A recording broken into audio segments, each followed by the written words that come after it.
Hola, ¿qué tal? Soy Carlos Loza y pues les grabé este videito para explicarles qué es Mesoamérica en especial y de dónde surgen también los términos de Aridoamérica y Oasisamérica. Términos que son importantes pues para comprender lo que es la herencia cultural que van a dejar los pueblos indígenas en el actual México, ¿no? En el mexicano, que recuerden que México es un país mestizo, o sea que se compone de la mezcla de tanto la cultura española como de la cultura indígena, ¿no? Y bueno, el antropólogo alemán Paul Kirchhoff en un momento dado va a recorrer el continente americano recolectando cualquier cantidad de información respecto a los pueblos antiguos, ¿no? Cuando estuvo, por ejemplo, en Alaska, investigó cuáles eran los pueblos, pues ahora sí que originarios, cómo vivían, cómo vestían, cuáles eran sus dioses. Cuando estuvo en Canadá, en Estados Unidos hizo lo mismo. Cuando estuvo en México, en Centroamérica, colectaba toda cantidad de información. Y con el paso del tiempo, él primero se percata de que en una gran región del continente americano se desarrollaron las grandes culturas prehispánicas. Prehispánico, recuerden que significa antes de la llegada de los españoles, ¿va? Prehispánico, antes de España.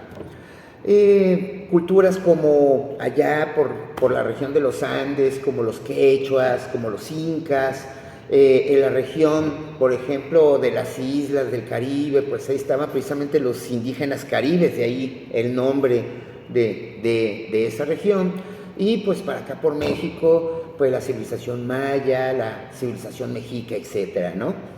Y pues comienza a estudiar esa región a fondo. Y ojo, no quiere decir que en otros lugares como en Estados Unidos actualmente o en Brasil no existían culturas, sí existieron, pero no van a tener el alto grado de desarrollo que va a tener esta zona que identificó Kirchhoff, a la cual la va a llamar América Nuclear. En América Nuclear, ahí se van a encontrar las principales culturas, dijo él. Y sigue estudiando a fondo. Y luego comienza a encontrar diferencias entre ellas, ¿sí? Y pues va a terminar por definir, digamos, dividir toda América Nuclear en tres grandes zonas, que es Mesoamérica, que es la que a nosotros nos interesa, la región andina y la región circuncaribe, ¿va? Y no solo va a crear esas divisiones en el continente, también él va a inventar otros términos como Aridoamérica y Oasisamérica. Pero para que se entienda esto, miren, cuando hablamos de Mesoamérica, de Aridoamérica, de Oasisamérica, hablamos de una gran región cultural, de grandes regiones culturales, que tienen ciertos distintivos, ¿sí? La principal de las tres que les acabo de señalar, les señalo estas tres porque son las tres áreas culturales que le tocan a nuestro país, ¿va?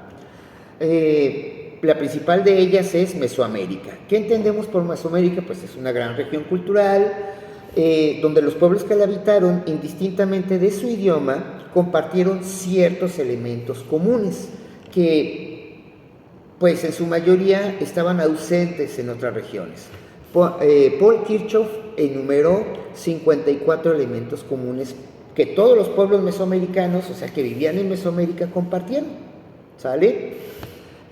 Mesoamérica podemos decir que es la mitad de México y abarca también pues algunos países de Centroamérica como Honduras, El Salvador, Belice, Guatemala, pedacito de Nicaragua, etcétera, ¿va? Toda esa región es Mesoamérica y en toda esa superficie estos pueblos compartieron esos elementos. ¿Cuáles eran esos elementos? Por ejemplo, todos los pueblos mesoamericanos utilizaban dos calendarios, cuando menos al momento de la conquista. Un calendario solar de 365 días, que era el agrícola, y un calendario lunar de 260, que era un calendario ritual, ¿sale? Ambos calendarios se combinaban como si fueran dos engranes y daban un ciclo de 52 años, que era lo que duraba su calendario. En todo Mesoamérica, en un momento dado, se practicó el sacrificio humano. Todos los pueblos mesoamericanos construyeron pirámides, ¿sí? Y las pirámides no son tumbas, son templos. Entonces, en todo lo que se conoce como Mesoamérica encontramos pirámides, algunas chiquitas, como las que podemos ver aquí en la zona metropolitana de Guadalajara, en la zona arqueológica del Ixtépetl. Otra zona arqueológica que vemos aquí es la zona arqueológica del Grillo, que está enfrente de Tabachines, por ejemplo, o pirámides espectaculares como la pirámide del Sol, que mide 65 metros y se calcula que pesa 1.000.000 de toneladas, ¿no? O la pirámide más grande de México, que es la pirámide de Cholula, que ni parece pirámide, parece una montaña, y abajo de la cual los arqueólogos construyeron 3 kilómetros de túneles, ¿no? Entonces, ese es otro elemento común. Otro elemento común es que en toda Mesoamérica se tenía como base alimenticia el maíz, el chile y el frijol, ¿no? Que dicho sea de paso, es la misma base alimenticia de los mexicanos. Todos los pueblos mesoamericanos, los sacerdotes, se pintaban el rostro de dos colores, ¿no? Rojo y negro, como los del Atlas. Todos los pueblos mesoamericanos se embellecían el cuerpo, ¿no? Colocándose expansores, como lo ven con algunos morros ahí en el tianguis cultural, narigueras, ajorjas y demás. Todos los pueblos mesoamericanos practicaron la deformación craneal, se deformaban el cráneo, a los que iban a ser sacerdotes les colocaban 2 tablitas así desde que eran niños, y conforme iban creciendo, pues el cráneo les iba creciendo alargado siguiendo la forma de la tabla. Entonces, todos estos elementos comunes y otros más, porque, de hecho, les digo, en número 54, pero realmente, en la actualidad, se tiene una lista de aproximadamente 180 elementos comunes que todos estos pueblos, pues digamos, compartían, ¿sí? Y estos elementos comunes, por ejemplo, no se encontraban, quizá uno que otro nada más, por ejemplo, en Aridoamérica. En Aridoamérica la principal característica es que los pueblos que lo habitaron pues eran seminómadas, ¿no? Los llamados chichimecas. ¿Y por qué eran seminómadas? Porque estamos hablando, si ustedes ven un mapa de las regiones culturales, pues estamos hablando de la zona desértica de México y gran parte de Estados Unidos. En la región de Oasis América, que le tocó un pedacito de México, ahí, gracias a la presencia de los ríos, se van a desarrollar culturas como Casas Grandes y Paquimé, pero no van a tener esas culturas el grado de desarrollo cultural que va a tener las culturas en Mesoamérica. Esto es, que no van a ser tan buenos, por decirlo así, como los mayas, como los teotihuacanos, como los zapotecas, ni van a tener esas ciudades espectaculares, porque realmente en el mundo mesoamericano se va a ver ciudades espectaculares, ¿no? La Teotihuacán, que fue la ciudad más grande de toda América precolombina, o la ciudad de Palenque, que es muy bella, ¿sí? Que ojalá y un día la vayan a conocer allá por la región de Chiapas, o Chichén Itzá con su famosa pirámide de Kukulcán, antes llamada el Castillo, donde es ese fenómeno donde un juego de luz y sombras asemeja a la bajada de una serpiente los 21 de marzo, ¿no? Entonces, eso básicamente es Mesoamérica. Es una gran región cultural que abarca parte de México y países de Centroamérica como Honduras, Belice, Guatemala, El Salvador y otros pedacitos más de Centroamérica, ¿va? ¿Y por qué vemos este tema? Porque miren, como lo señalé hace un momento, México es un pueblo mestizo. Aquí, pues obviamente sí tenemos algunos pueblos indígenas que se mantienen más o menos con sus tradiciones, pero la población, por ejemplo, que habita en las ciudades, y no propiamente las enormes ciudades, sino ciudades pequeñas, pues ya se fusionaron con la cultura española. Y pues el mexicano, pues también se fusionó con los españoles, dando origen a un mestizaje. O sea, México es un pueblo mestizo, y con el paso del tiempo también han llegado inmigrantes de Europa, de otras regiones que también se fusionaron.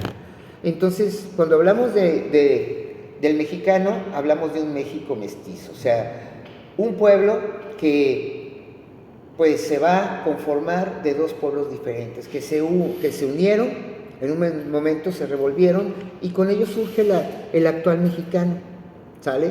Aquí nada de que yo soy blanco y que quién sabe qué, nada, aquí somos mestizos, ¿no?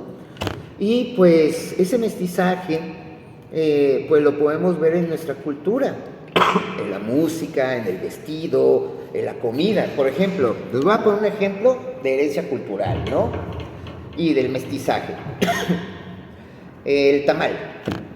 El tamal era utilizado por los pueblos prehispánicos durante los ritos, unas celebraciones dedicadas a los muertos, ¿no? Sobre las tumbas se ponían pequeños tamalitos. ¿Y qué es el tamal? Pues es una reminiscencia de cómo ellos enterraban a sus muertos, ¿sí? Ellos decían que el hombre estaba hecho de maíz. Y cuando moría el hombre, pues lo envolvían en muchas ocasiones en un petate, ¿no? O bien lo metían en un costalito y lo enterraban. Piensen lo que es un tamal. Está hecho con hoja de maíz. ¿Y dentro qué encontramos? Pues la masita, ¿no? El hombre está hecho de maíz y está envuelto en una hoja, ¿no? Es una reminiscencia a un recuerdo de cómo ellos enterraban a sus muertos. Cuando llegaron los españoles, dijeron, oye, esto está bueno, pero hay que echarle carne, ¿no? Y va a dar origen al tamal actual. Otro ejemplo del mestizaje, pues es la fiesta del Día de Muertos. Generalmente se nos dice que la fiesta del Día de Muertos es de origen prehispánico, pero la verdad es que es mestiza. ¿Por qué? Porque en él encontramos elementos prehispánicos, ¿sí? En la significación de los elementos, por ejemplo, los de aquí de Occidente. Un altar de muerto tiene 3 niveles, ¿no? Para el mundo prehispánico representaban 3 de los niveles del inframundo, ¿sí?